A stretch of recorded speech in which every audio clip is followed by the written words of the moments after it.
Quinta lección de Antropología Teológica. Dios te salve María, llena eres de gracia, el Señor es contigo. Bendita tú eres entre todas las mujeres y bendito es el fruto de tu vientre Jesús. Santa María, Madre de Dios, ruega por nosotros pecadores, ahora y en la hora de nuestra muerte. Amén. Bienvenidos, queridos hermanos, a la quinta lección de Antropología Teológica. Trataremos el tema en esta lección sobre la inhabitación de Dios en el alma humana o la gracia divina. En la teología cristiana se entiende por gracia divina o gracia santificante un favor o un don gratuito concedido por Dios para ayudar al hombre a cumplir los mandamientos, para salvarse y para ser santo. Como también se entiende la gracia divina como el acto de amor unilateral e inmerecido por el que Dios llama continuamente a las almas hacia sí mismo. Y durante la historia de la teología cristiana se han ido perfilando esta definición, se ha ido concretando esta definición sobre la inhabitación de Dios en el alma o la gracia santificante a partir de los conceptos que nos presenta la Sagrada Escritura y los conceptos que le da la Biblia entonces a la expresión esta de la gracia, ¿verdad? La gracia santificante. Charis es del griego y significa gracia, y también algunas discusiones que se han dado a través de la historia de la teología y la historia de la antropología, con las discusiones que han habido con respecto al tema sobre el estado inicial del hombre antes del pecado original, cuando el hombre tenía los dones preternaturales, o sea, la vida del hombre no terminaba con la muerte, ¿verdad? Uno de los dones preternaturales es que el hombre era inmortal antes del pecado original. Bien, para estudiar la inhabitación de Dios en el alma, o la gracia divina, o la gracia santificante, que hoy sabemos que la recibimos por el bautismo y por todos los sacramentos, recibimos la gracia santificante. Eso es el don del Espíritu Santo. Eso es la misma presencia de Dios en el alma del que recibe los sacramentos, iniciando con el bautismo, y que limpia totalmente el alma porque empieza a habitar dentro de nuestra alma la misma divinidad de Dios, el Espíritu Santo de Dios, entendámoslo de esa manera en primer lugar. Bien, veamos qué dice entonces la gracia, sobre la gracia, la Sagrada Escritura. Esta es una expresión hebrea que se pronuncia gen o gesed, que es la gracia, ¿verdad? Como el grupo gesed, los cantantes, ¿verdad? Significa la gracia según la traducción común de la Biblia, ¿verdad? Del concepto de la gracia. En el Antiguo Testamento implica, en primer lugar, una actitud magnánima de Dios, de benevolencia gratuita por parte de Dios, que se concreta luego en los bienes materiales que el receptor de tal gracia obtiene. Acuérdense que estamos hablando de todos los beneficios que tenía la presencia de Dios en el pueblo de Israel. Entonces es un simbolismo ese concretarse de la gracia de Dios en el pueblo de Israel, porque gozaban de bienes materiales. Era el concepto que daba la Sagrada Escritura. Entonces, es decir, que la Biblia en el Antiguo Testamento subraya, por un lado, la humildad del receptor, ¿verdad? El pueblo de Israel que recibe la gracia de Dios, y la gratuidad del don, o sea que Dios lo da gratuitamente al pueblo de Israel. Entonces de ahí vemos estas expresiones de este tipo. Por ejemplo, del Génesis y el libro de los Números. Si he hallado gracia ante tus ojos, es una expresión del Antiguo Testamento, ¿verdad? En otras ocasiones, la Sagrada Escritura incluye la recompensa, ¿verdad? A la humildad del receptor de la gracia de Dios, ¿verdad? Por ejemplo, el Deuteronomio 28 te habla, pues, de esa recompensa que recibe aquella persona que recibe el don de Dios. Y aunque el favor de Dios sigue considerándose no obligatorio y gratuito, ¿verdad? En estos textos de la Sagrada Escritura estamos claros pues que debemos entenderlo así como lo refiere la Sagrada Escritura. Dios no tiene obligación de darnos el don y también tenemos que estar claro que el don de Dios, su presencia en nosotros es gratuito, sin nosotros merecerlo, significa eso. También la Sagrada Escritura puede referirse a la cualidad, cuando habla de la gracia, ¿verdad? Puede referirse la Sagrada Escritura, la cualidad de una persona que hace que Dios, que Yahvé, le tenga benevolencia, ¿verdad? Si Dios tiene benevolencia contigo, entonces tú eres una persona que tiene la gracia de Dios. Entonces, que significa también esa cualidad que debe tener una persona, según la referencia que te dice el libro del Génesis, ¿verdad? Y el primer libro de Samuel también te lo refiere. Ahí están los textos de la Sagrada Escritura en esta reflexión, están los textos ahí, los pueden verificar, ¿verdad?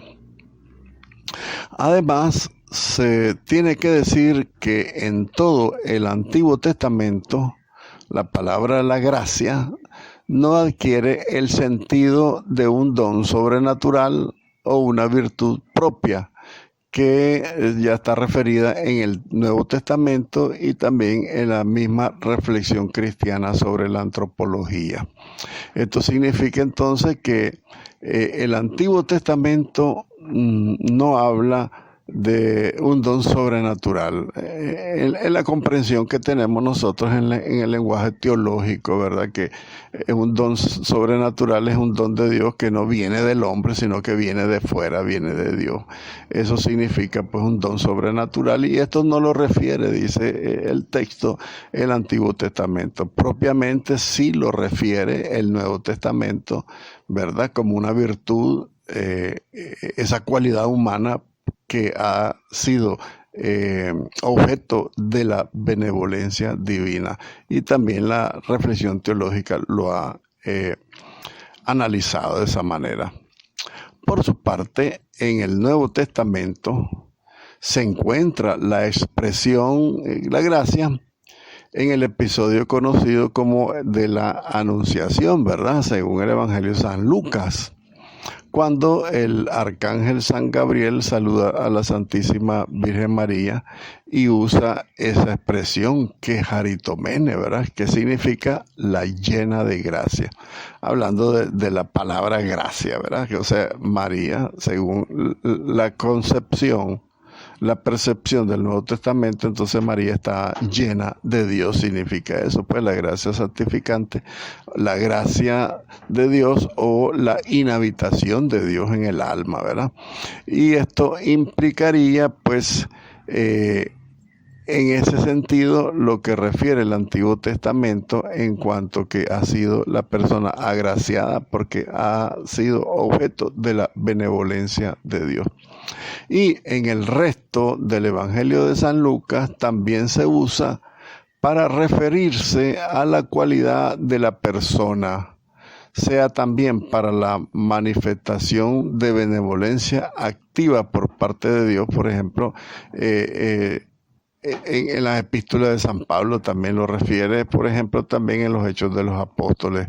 Y a todo esto se le da, en estos textos del Nuevo Testamento, se le da el siguiente significado, ¿verdad? Veamos qué es lo que dicen algunos textos del Nuevo Testamento sobre la palabra la gracia. Es un don que santifica el alma, que se opone al pecado y que Cristo ha merecido para los cristianos, dirá San Pablo en la carta a los Romanos, capítulo 4, en la segunda carta a los Colosenses también. El Evangelio, en contraposición con la ley, habla también en la carta a los Romanos, San Pablo, capítulo 6, sobre la gracia, ¿verdad? La gracia que se opone a la ley. ¿Por qué se opone a la ley? Decimos, porque la gracia es gratuita y la ley te obliga a actuar a ti.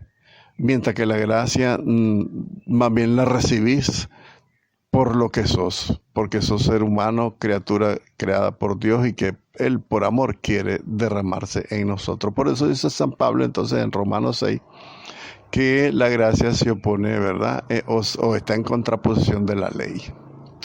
Ahora, el poder de predicar y expulsar demonios o de hacer milagros también es una referencia a la gracia de Dios que tenían los discípulos de San Pablo a los Romanos capítulo 12. Todas estas referencias son de San Pablo. Ahora, el apostolado como misión es un don, ¿verdad? Es una gracia. Las virtudes propias del cristiano, dice San Pablo en la segunda carta a los Corintios. Las virtudes propias del cristiano son un don de Dios. La benevolencia gratuita por parte de Dios, dice los Hechos de los Apóstoles capítulo 14, eso es la gracia. También la gracia son actos de amor a los demás, como participar en la colecta para Jerusalén, dice San Pablo en la primera carta a los Corintios. El plan de salvación renovado tras la resurrección de Jesucristo es una gracia derramada por Dios para todos los hombres. Finalmente, pues las cartas de San Pedro utilizan esta expresión de la gracia para referirse a la salvación misma. Ahí vemos en la carta de San Pedro, en el Evangelio también. ¿Y qué significa para San Pedro el don sobrenatural o las virtudes propias del cristiano? Y están en las referencias de la segunda carta y de la primera y la segunda carta de San Pedro. Están las referencias entonces de la palabra o de la expresión usada en la Sagrada Escritura, el Nuevo Testamento, de la gracia. La gracia de Dios, que es la misma presencia de Dios en el alma del cristiano. Bien, veamos qué dice de la gracia la teología cristiana.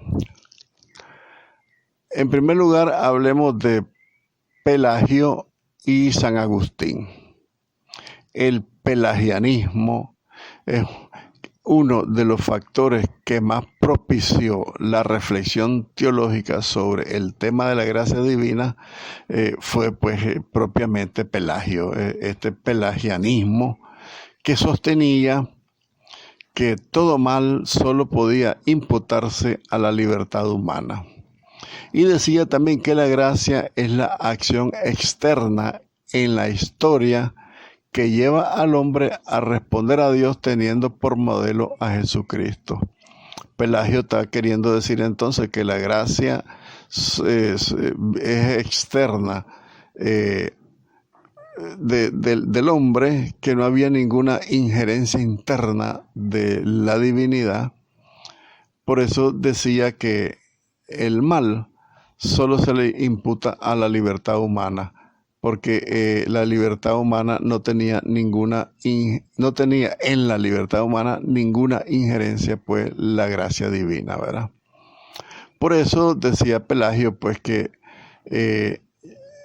la gracia solamente externamente recibida por el hombre podía mover al hombre a responder a Dios. ¿Y de qué manera podía el hombre a responder a Dios? Por la gracia, tomando como modelo a Jesucristo, pero que Cristo no tenía ninguna influencia de sus méritos dentro de nosotros. Sin embargo, decía pues Pelagio que por eso no existía la gracia interna, o sea que Dios no ingresaba a nuestro ser. Y que también no se podía sostener la libertad humana si Dios actuaba en el interior del hombre para moverlo a hacer el bien. Entonces Pelagio rechaza la gracia de Dios para que el hombre pueda moverse a hacer el bien. Dice que Dios no interfería, no entraba en el alma de la persona. Porque si no, dice, Dios mismo estaría violando la libertad humana para actuar. Y eso es una cuestión, una interpretación falsa. Ahora, a esta interpretación pelagiana se opuso fuertemente San Agustín.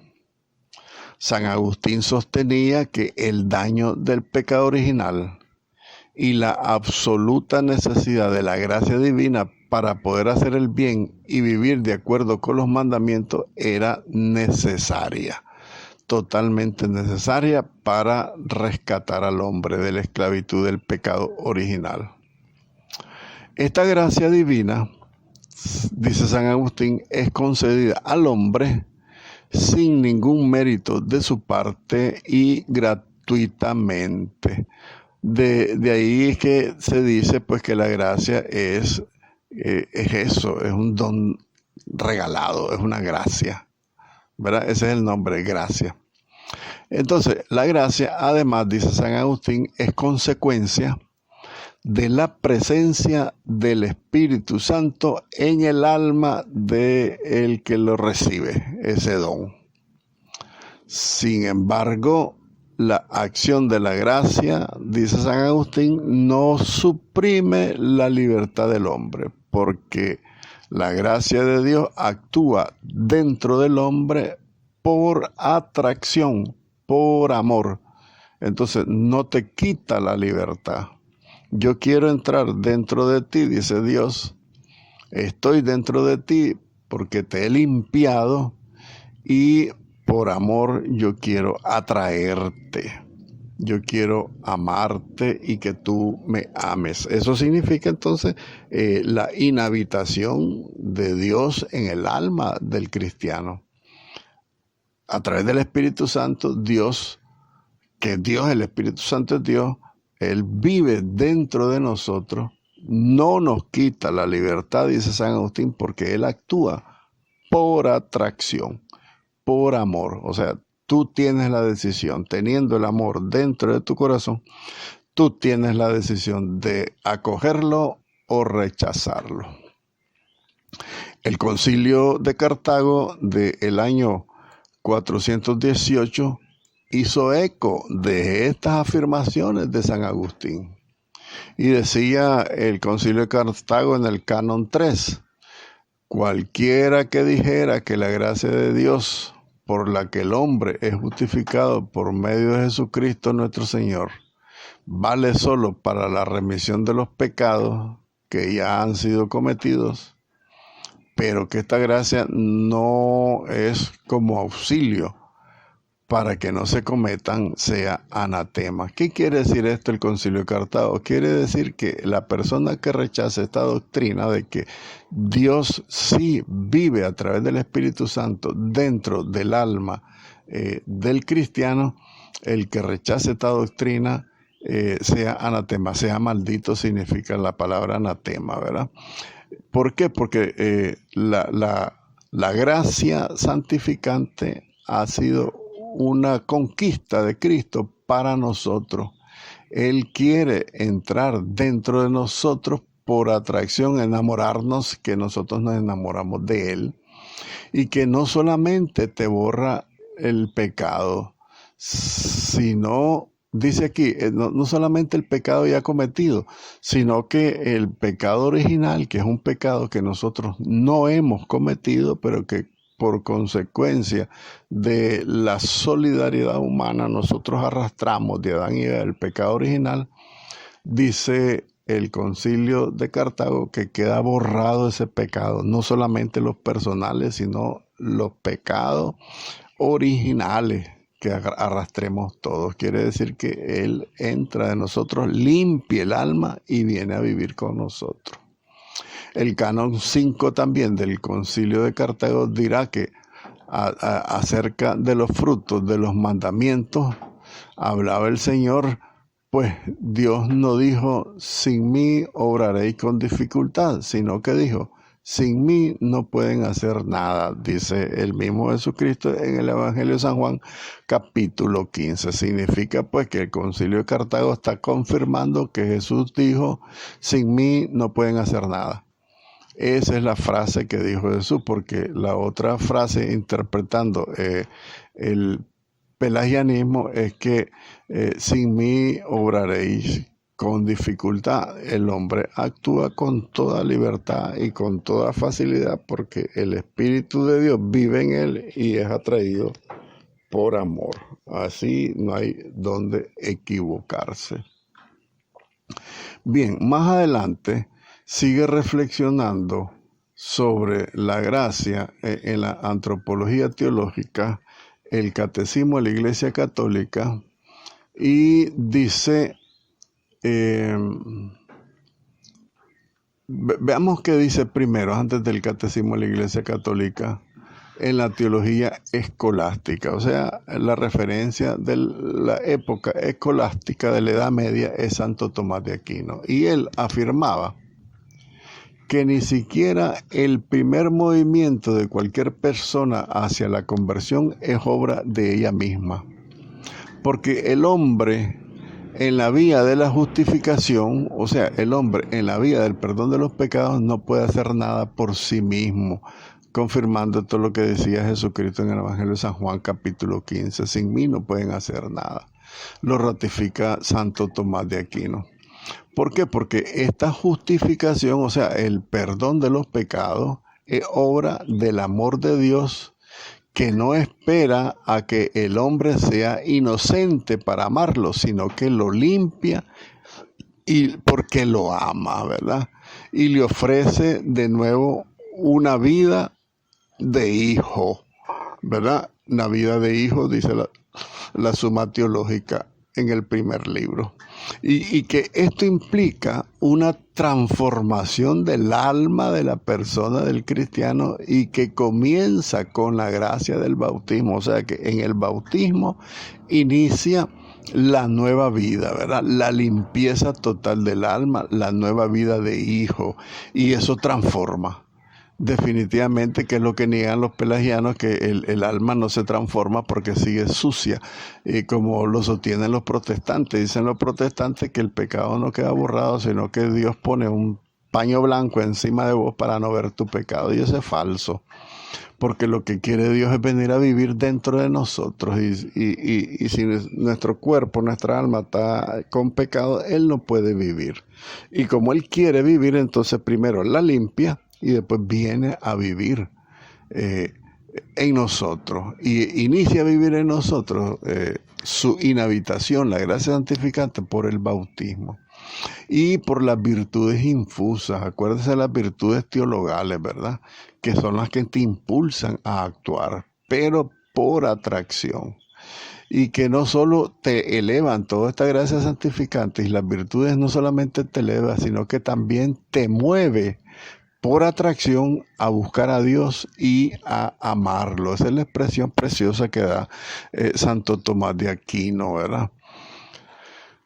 Bien, y después ya pues finalmente, para terminar el tema, veamos lo que dice el Catecismo de la Iglesia Católica de 1992, el Catecismo gordote, grandote.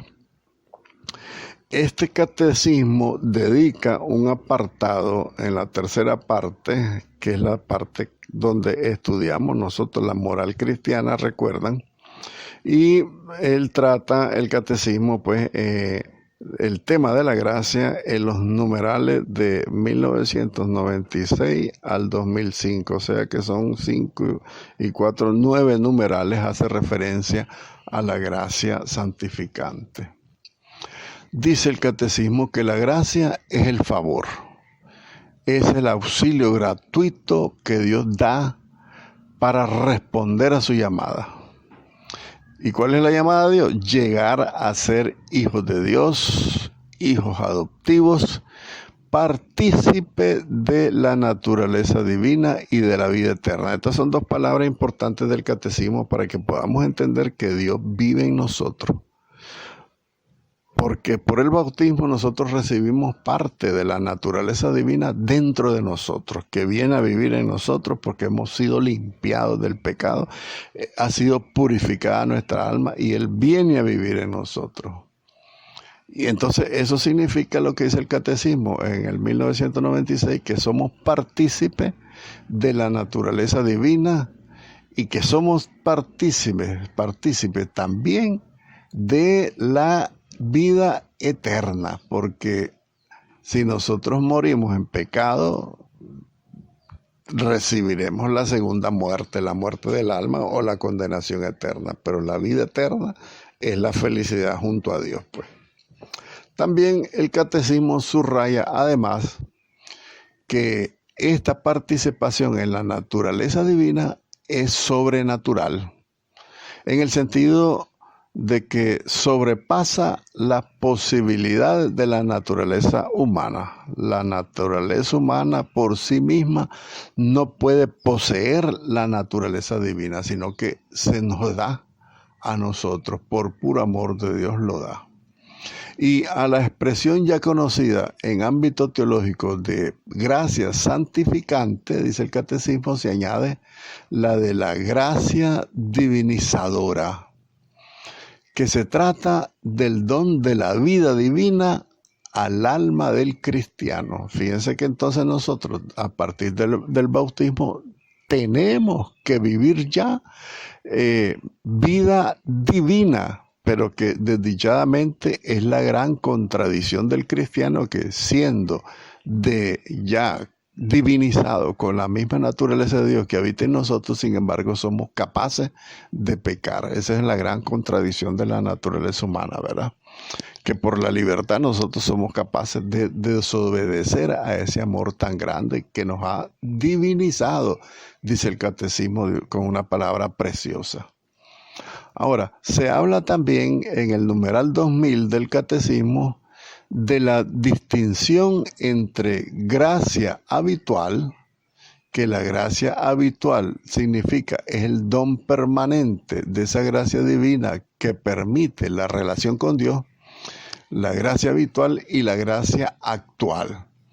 La gracia actual como una intervención de Dios en el camino de santificación de cada cristiano. O sea, que tenemos la gracia habitual, que es la inhabitación permanente de Dios, de su vida divina en nuestra alma, para que podamos tener esa relación con Dios, y la gracia actual son las intervenciones de Dios, o sea, la asistencia en el momento de la tentación, por ejemplo, que Dios te habla a tu corazón y te dice, y eso es la intervención de Dios, porque está guiándote en el camino de la santificación de cada uno de nosotros los cristianos.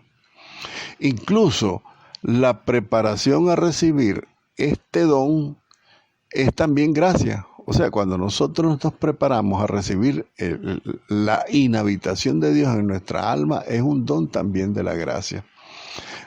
Y también hay que hacer otra distinción, según el Catecismo, dice en el numeral 2003, se da entre estas gracias, ¿verdad? Gracia habitual, gracias actuales y las gracias sacramentales. Estas gracias sacramentales, las que vienen con cada uno de los sacramentos, y las gracias especiales o los carismas que el Espíritu Santo concede a cada una de las almas para algunas situaciones particulares en nuestra vida y para la vivencia misma de la fe en un determinado tipo de vida a la que el Señor nos ha llamado, ¿verdad? Y a eso se le llama la gracia de estado. Por ejemplo, al esposo y a la esposa, Dios le da una gracia especial, que es una gracia sacramental del sacramento del matrimonio, y tenemos una gracia especial los casados, que todos los actos que hagamos en favor de la familia nos sirven para la santificación. La gracia de estado, por ejemplo, para las religiosas, las monjas, es que todas las gracias que el Señor está derramando en ellas a través de de los sacramentos, ellas están siendo capaces de todo lo que hagan por la construcción del reino de Dios, les servirán para su santificación. Igualmente el sacerdote.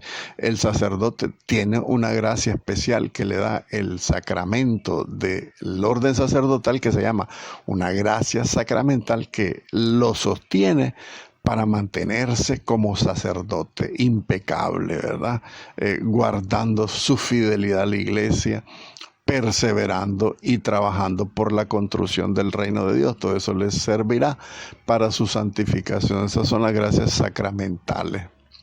Finalmente, el catecismo nos recuerda que la gracia divina es sobrenatural y no es experimentable, ¿verdad? Esto quiere decir que la gracia divina viene de Dios, no es natural en nosotros. Nosotros en nuestra naturaleza humana no tenemos ninguna gracia y no podemos coger ninguna gracia divina por nosotros mismos.